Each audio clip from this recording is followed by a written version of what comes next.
Hi everyone, Tim Kittrow, and here to bring home the bacon are Big Rye and the Fat Guy. Boom shakalaka! I know what you're going to say, but they don't. NFL picks of the week against the spread week 2. Fat Guy, we went 13-3 against the spread week 1. Who cares? Let's get straight into the games. Thursday night football week 2. LA Chargers at the Kansas City Chiefs. Chiefs 3.5-point favorites. 67% of early bettors are on the Chiefs. This is 5-star entertainment. Who do you got? Well, all right. I'm not going to touch on we won. We went 13-3. That's not the thing. The thing I want to touch on is like debasement from reality and anchoring. We might have won, but there's a lot of randomness to that, right? Like I just leaned a certain way. And think about it. If you graphed how many weeks have we done this for now, Big Rye? Like what? 70? Probably 80, 90, 80? 100. If you graphed maybe one other time we've done this. So I think this might be your second or third of doing 13 or more, and I think we have a week that we have 2 and 13 at 2. You know what I mean? You'd have to look it up, but my point is that like having an excellent week, it's called winner's tilt in poker when you win a lot in succession, and then you think that now gives you a superpower going forward. It doesn't. A lot of that was just random. I didn't show any modeling data that supported my my picks. I didn't have any we'll call it top-down approach. I didn't have any like line grinding data. So that a lot of this was random. It was completely random. So sorry to put into perspective, but whenever you go on a streak like this is a nice chunk of variance that has gone your way, and that's what happened to us. Did I like some of those games? Sure, but that doesn't mean I have the power. You know, I'm not the Godfather and I pull all the strings. It's just not how it is. That being said, I'm going to take the LA Chargers plus 3.5. This is one of those games you know what I mean? I like the extra half point. This feels like just a half point too much, and I do think the juice does favor us, Big Rye. I don't have it in front of me. It's actually flipped now. Kansas City plus or minus 3.5 is minus 108 currently. This is just one of those games that it's going to be fun to watch. It's not going to be a great betting opportunity each way. And Fat Guy, you had me at grinding. We're going to jump onto the next game, which is going to be, we're going to start with the Sunday early games. Indianapolis Colts at the Jacksonville Jaguars plus 3.5. 38% of early bettors are on the Jags. Fat Guy, who you got? I kind of like this game. I like the Colts. And think about it. The Jags had a reasonable showing, and the Colts had. I mean, really, the Houston Texans going to a tie, and they were down 20-3 too. So that kicked a lot of Survivor people out, and I kind of like going the double secret probation Dean Wormer. I like going that way. I don't mind laying 3.5 for the Colts. I still think they're a premier team with a really bad showing and a great coach. I'm going to take the Colts. I'm going to lay the 3.5 points, and hopefully this will be a bit of a bounce back. But I think the market could be off here by maybe even a full point, possibly. I don't know if this is the time to buy, but it probably is. It's not like people are going to rush to the window to bet on the Jags. How many bets we got on this game so far, Big Rye? Let me quickly take a look. We have only 5,000 bets so far, so not very many very early on, let's say. So this could be, I bet you this is one of the lower bet games just because people will be jilted at the altar by the Colts. And it's not like squares aren't betting the Jags, but I think 3.5 is probably a good price for Indianapolis. On to the next game, which is going to be the Miami Dolphins at the Baltimore Ravens. Ravens 3.5-point favorites at home. 38% of early bettors on the Ravens. Fat Guy, who you got? We're going to go with the Miami Dolphins. And since this is a juiceless contest, this is closer to 3, like as it's standing right now. So it's like in that 3.3 range. Not like you can, cut a point to 30%, 3/10, but it's closer to that. So I'm going to go with Miami Dolphins. It's a juiceless contest. And I do actually think a half point is probably too much. They had a reasonable showing. The Ravens got business done. I think Dolphins with the hook is probably okay. Just don't pay high juice. Like, what you should be doing is take, even circa, like compare your local book, compare your local bookie, compare that line, and try and figure out a juiceless line for circa. And if you can beat that, I say bet all day. Bet all day. As long as your advantage is I'd say above 0.7%. The margins are that thin, by the way, when you do this, you compare lines. The average you get is like 1.2, 1.3%, which is good, which is very good. Think about an investment that matures 1.3% in a week. That's fantastic, okay? So think of it that way. Don't think it's, grinding small amounts of money. And, yeah, I'm going to take the Dolphins. I'm going to take the 3.5 points, and the hook's it's very good for a juiceless contest. And when it comes to grinding matures, I always listen to the fat guy. On to the next game, New York Jets at the Cleveland Browns. Browns 6.5-point favorites at home. 52% of early bettors are on the Browns. So fat guy, there's only 3,500 bets so far in that market. And it's split evenly 50-50. So this 6.5 might be quite the strong line. What do we got for a total there? I kind of slipped my mind. Let me take a look. Total is 40.5 with 40.5. a little bit of juice on the under. So leaning towards 40. My guess was going to be 41.5. But I think I looked at it earlier. We're going to take the New York Jets here. 6.5 points seems a lot. The Browns got a victory. Usually I'm adorned in Browns gear. I was wearing it on Sunday, but selfishly because of the money involved, I was watching the Steelers Bengals game that went fat guy's way. That being said, we're going to take the Jets. 6.5 is probably too many in this spot. I'm really indifferent in this game, and I probably won't be wagering. But I'll be honest, if it perked up to Jets plus 6.5, even at like minus 113, minus 114, which is probably fantasy land. I think you mean Jets plus 7.5. Is that what you're talking about? Yeah, that's what I meant. Oh, did I say 6.5? You said 6.5, so I just want I can people just buy it now. I just want people to know at home. To be clear, let's be clear. Yeah. Jets plus 7.5 would probably tickle my fancy. And conversely, Browns minus 5.5, I would have to take serious consideration because of the new-ish importance of the number 6. So I'm kind of indifferent to this game. We're going to take the Jets plus 6.5. But if it floats over those key numbers, I would consider strongly taking either team. On to the next game, fat guy, which is going to be the Tampa Bay Buccaneers traveling to Nolans to take on the Saints, who are 3-point dogs at home. 35% of early bettors are on the Saints. Is this a contrarian play with the Saints? It looks like it is, and I don't know, like what the perception of the Bucs. Like I think it was neutral, really. Their defense played well, but like it was such an abysmal performance by Dallas that I'm not sure you're going to get like extra square dollars because I don't think there's that much hype. And that, let's be real, the Saints had quite the comeback, but that game had a lot less, we'll call it amateur eyeballs on it. Not that, or regular Joe eyeballs, we'll call that. Not that I'm not a regular Joe. But it's a perfect minus 110 on most books on both sides. So we're just going to go with Saints at home plus 3. That's it's just a contest pick. I would consider the Bucs at minus 107 or better at minus 2.5, and I would consider the same for the Saints at plus 3.5, minus 107 or better. So this is again an indifference pick. I'm just going to default to fat guy, big guy in the fat guy style. Saints plus the points at home. On to the next game, which is going to be the New England Patriots at the Pittsburgh Steelers. Currently actually not a line at Pinnacle, so we've used other books to get this one, but this Patriots minus 1 on the road, 36% of early bettors on the Pats. Fat guy, who you got? We're gonna go Patriots here, and this is another one. They had a pretty underwhelming performance. The reason it's off the board is because I think there is some injury concerns.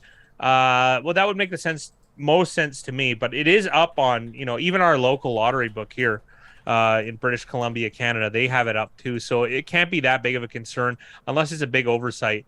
The Steelers got a pretty thrilling win in the most bizarre way, really, against the Cincinnati Bengals, so there might be some do up, do down business here, and this should maybe be a Pats minus 3 game. So we're going to be taking the Patriots. I do like this, assuming the health of the Patriots, the relative health of the Patriots starters is intact. So this is a consideration for a play, although I don't like the best money line that's available to me right now is minus 125. I'm kind of waffling on that. It seems just a tad high, so I'm not quite indifferent, but I'm leaning towards the Patriots, and in the contest I'm certainly going to be taking them. Patriots minus 1.5. On to the next game, which is going to be The Carolina Panthers traveling to New York to take on the football Giants, who are 2.5-point favorites at home. 56% of early bettors on the Giants. Fat guy, who you got? We're going to go Carolina. This is one we kind of waffled on. I mean, this is more of a like Giants knocked out a lot of people in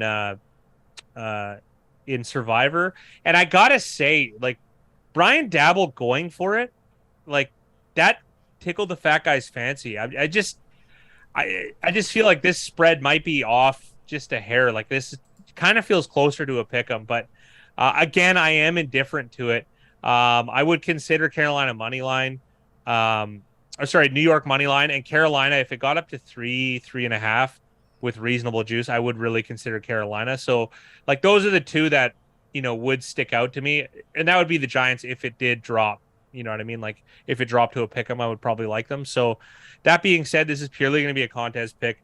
We're going to take the Carolina Panthers and, maybe a do up, do down situation. Let's go Mayfield.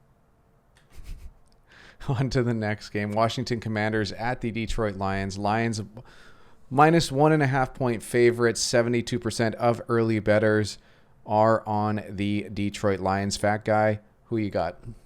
Well, I'm a super contrarian. So despite wearing my up-to-date Washington Commanders, not knockoff hat that wasn't made in Bangladesh, I am going to take the Detroit Lions. I'm going to lay the 1.5 points. It has moved up a little bit. This is an opening pinnacle line, so we are getting the best of it here, for full disclosure. However, there is something with the Lions that's like, I don't know if they should be a favorite, and like that's the score line against Philadelphia was kind of misleading. I don't think they ever, aside from being up 7-0, I don't think they had, once Philly took the lead, I think their win probability was just really that. Even though they did cover, they covered. We'll take it. But also, too, I'm wondering if the Hard Knocks thing is kind of giving, like, the Lions a little bit of street cred. You know what I mean? I always like the ugly teams, and the Lions I don't feel like they're that anymore. So my faith in them is as far as ATS is going to start dwindling, I think. I do like them, though. Like, I like this team. Like, I wish them well. I want the Lions to win. I think it's cool. I think the story's cool, but, we don't bet on what the story is. We're trying to make money, but generally speaking, I'm indifferent to this. If I could get the Commanders at 1.5, the Lions at 1.5 now, that'd be good. It's at minus 135. It's the best line available to me. I think that's still a little bit high, so I am indifferent in real life. But if it did drop down a little bit, I'd consider taking them. That being said, indifferent, complete contest pick. Detroit Lions minus 1.5. Let's go Lions. On to the next one, the Seattle Seahawks at the San Francisco 49ers. Niners minus 9.5. 27% of early bettors are on the Niners. Fat guy, who you got? This is full disclosure. This is the opening pinnacle line. Seattle minus 9.5. Potentially a look-ahead line, really. It has moved since then. We are going to take them. You do get an extra point and a half of value, depending on when you're viewing this video. And who knows, things could have shifted then. This is one of those things where they talk about in statistics priors. The problem with there's two approaches, to modeling. I don't model. I'm just vaguely learning about, we'll call them modern upgrades from when Big Ryan and I did it 10, 13 years ago. There's the frequentist approach where you take into account everything that has happened and try and use that to predict the future. I find that to be a very bad approach for something like the NFL with such a limited sample. And then there's Bayesian approach where you try and use limited guesses, kind of like if two guys were throwing darts at a dartboard trying to hit the bullseye, and they removed the dartboard, but the imprints of their darts were still there, and then you tried to ascertain where the center is. That's the best way I could put Bayesian. It's like guessing. It's like guessing by the whole of the data to try and figure out where the median is realistically. So that being said, a lot of people are probably over adjusting, perhaps in two factors. One, Trey Lance he had a very poor game, so people think San Francisco's worse than they are. Two, Geno Smith, he looked great. I think he didn't look like a top 5 quarterback or anything, but he looked, for what you expected from Geno Smith, he looked well above anyone's initial evaluations. And unless there was some super homer, he looked good. So what you're going to have is this momentous shift. And look, that's what happened. That's why there's a line shift. That's why, like, see what I mean? Like, betting early, you can get value, and you're going to get closing line value with Seattle plus 9.5, and that's why we're taking them in the contest. I'm probably going to take San Francisco if it dips low enough. Like, if it dips to 7, I'm going to be hard for me not to take San Francisco. If it dips to 6.5, I'm just going to auto bet it unless it's right at close and they're taking a huge limit. Then whenever that happens, whenever I say, like, oh, bet this if the number goes to, X 6.5, if that's a closing number and the books are taking massive limits, don't bet that. So, like, that's kind of like a good key that, we're at equilibrium. So anything you do is you want to get in advance of that closing line, closing juice. It can even be the juice, like 7 to 10 cents a juice, different from closing. If you get it better, that is an edge. So it doesn't have to be the number. The juice could also, dictate whether you got good closing line value or not. That being said, contest pick, Pinnacle opening line, Seattle plus 9.5. On to the next game, which is going to be the Atlanta Falcons traveling to LA to take on the Rams, who are 11.5-point favorites at home. 42% of early bettors are on the Rams. Fat guy, this line just seems high. And who? Yeah, I feel the same way. I kind of feel like, you know what I mean. It's 10.5 most places now, but if you bet. Like, I feel like this game you could have egg on your face taking the Falcons.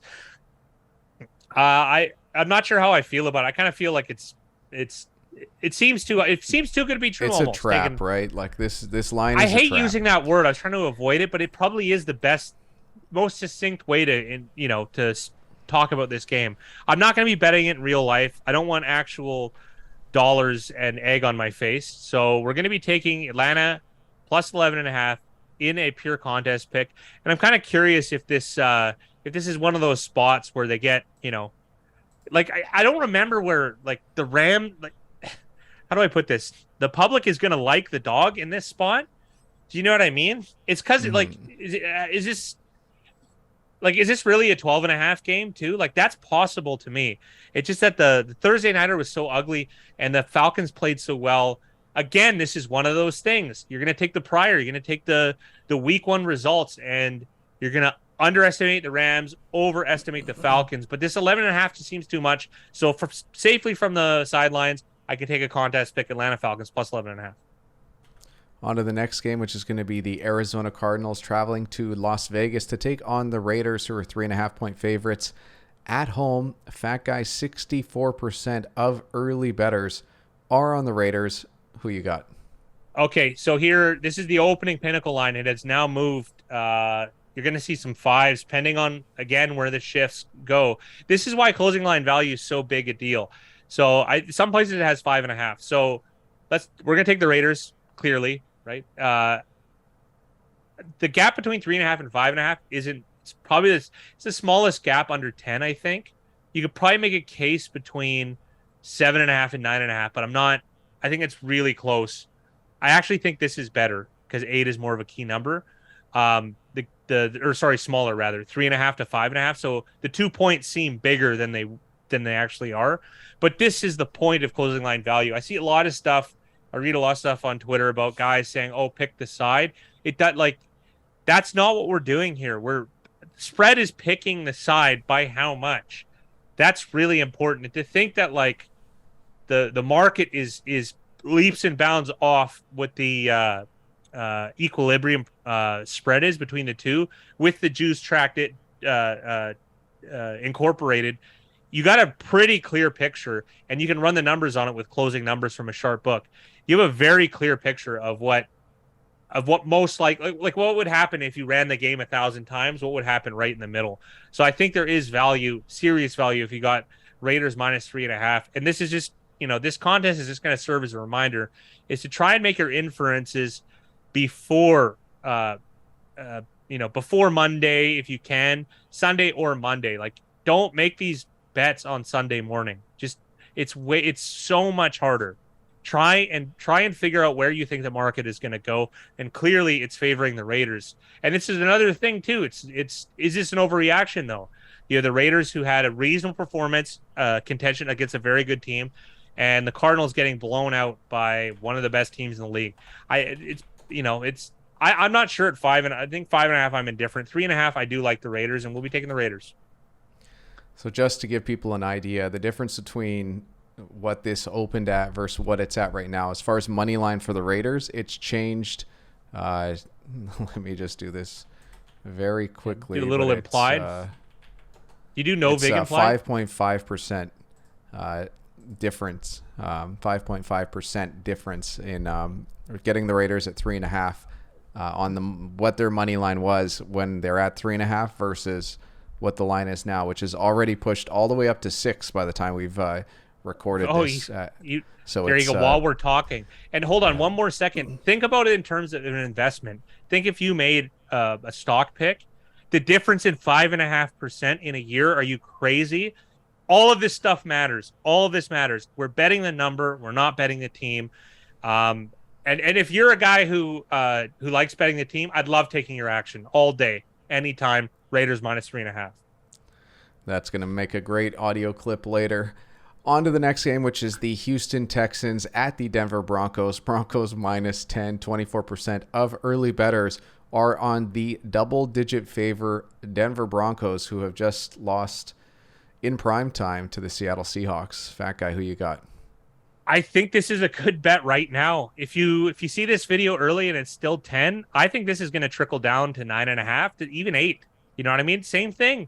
It's the exact same thing we're talking about. We're going to base, going to be a lot of strength on a prior of, Denver Broncos too. Oh my, sorry, I have to interlude. I did make a comment last week about it, like making harsher making harsher judgments based on coaching decisions. I don't think you should knee jerk on a team performance, like player performance, but on coach's decision, because they're usually rigid in, like, if you make one type of thinking, conservative thinking, you're probably going to have that throughout the season. Like, it's not you're going to change philosophies midstream. You could, like I said with Riverboat Ron from conservative Ron Rivera, that's possible, but it's unlikely. Although you could say the Nathaniel Hackett choices are just extreme mistakes that won't be repeated. Kind of like the argument that the safest airline to fly on is the one that just crashed. But I don't think so. Like, if you're capable of that type of mismanagement, that type of malfeasance, use any adjective that you want. It just doesn't bode well for me. Like, how are you not prepared in that spot, especially if you've been in the league as a coach for some time and you're getting your shot in the big chair? I just don't get it. Kind of reminds me of the Cliff Kingsbury, Matt Patricia coaching ineptitude first game between the Lions and the Arizona Cardinals. I think that was Kingsbury's first one. I was like shocked at how bad it was. That being said, we're going to take the Houston Texans here, and I do think there will be some closing line value on the 10. I like the 10. I'm probably going to bet the 10 if I can get a nice low juice count on it when I shop around and what's available to me. On to the next game, which is going to be the Cincinnati Bengals at the Dallas Cowboys. Cowboys 7-point dogs at home. 14% of early bettors are on the Cowboys early, and this is the Dak Prescott-less Dallas Cowboys. Fat Guy, who you got? It says 86%. I think there's a reason for it. I think there's going to be closing line value on the Cincinnati Bengals. I think 7's the number to lay. I don't think you're going to get 6.5. I don't see how anyone could, like, sharp money. I don't think is going to put it on Dallas. Square money is no way. It's just not going to happen. You could say what you want about the Bengals losing the Pittsburgh Steelers, but there was not, like, the worst performance of the entire weekend was the Dallas Cowboys, and that was on prime time for everyone to see. So I don't think you're going to get public sentiment on Dallas at all. I don't think there's enough homer dollars in the universe to shift this market or find a equilibrium at 7. I think this is a firm buy. I think if you see the number 7 for Cincinnati, I think this is a buy. I'm going to be betting this. I'm going to be betting this probably in 20 minutes. So this is a game I like. I'm going to lay the 7 points with Cincinnati Bengals. This isn't financial advice. This is just what I would do. I like the number 7. I'm going to wager my dollars on Cincinnati minus 7. Fat Guy, on to Sunday Night Football, which is going to be the Chicago Bears at the Green Bay Packers, who are 8-point favorites at home, 46% of early bettors are on the Packers, so we're kind of at equilibrium as far as bet percentages go. But how about the line? What do you think this line is at 8? I don't mind Green Bay at -8. This is one of those games where, which is going to be, it's a very common theme for this week. I can't remember a week that's so lopsided. Could, like, think in your head how silly this could be. That, like, the Bears could have gone blown out. And if the Packers won, like, by, let's say, a touchdown, this line could have been Packers -11.5, which, why should, like, the performances of those two shouldn't have that much sway over this game. So, whereas the Packers did look abysmal and the Bears won. The Bears won in really ugly weather and they pulled it off. And they came back too. So that kind of possibly gives people more clout. But I feel like people were more likely to watch the Packers Minnesota game, whereas they're more likely to just look at the score between, was it 19-10 between the Packers and the 49ers. It knocked some people out of fantasy. It gave me a strike in one of my leagues too. I took the 49ers. So I do think that the Packers are a little bit underrated here. I think this line should be 9.5, but so I think there's a shred of value on the Packers. As far as closing line value, I think this could go up. Like, it's possible. I think it's possible that people add the Chicago Bears. I think there could be. I like the number 8. I'm not confident bet it, but I'm not quite indifferent. So we'll call it a small lean to the Green Bay Packers, but I'm not sure if I'm going to take them at this number. And then we have a double-header Monday night. The first game is going to be Tennessee at Buffalo. Buffalo -9.5. 75% of early bettors are on the Bills. Fat Guy, who you got? Sounds weird. Like historically for us, this would be the easiest Tennessee pick in the world. However, I think this number is going to close Buffalo -10.5, Buffalo -11. So, I mean, Tennessee, egg on your face, ruining people's survivors, and Buffalo with best performance of the opening week, I would say. That being said, the hype train, the sharp train, they're going to be on the Bills. I will say this, though. This might be like the weirdest spot. Like, I like Tennessee to win more often than what their money line would be, and I like Buffalo to cover more often. I say this kind of often. I really believe in this theory, and I can't quite mathematically back it up, but kind of. You know, I have to do a lot more work.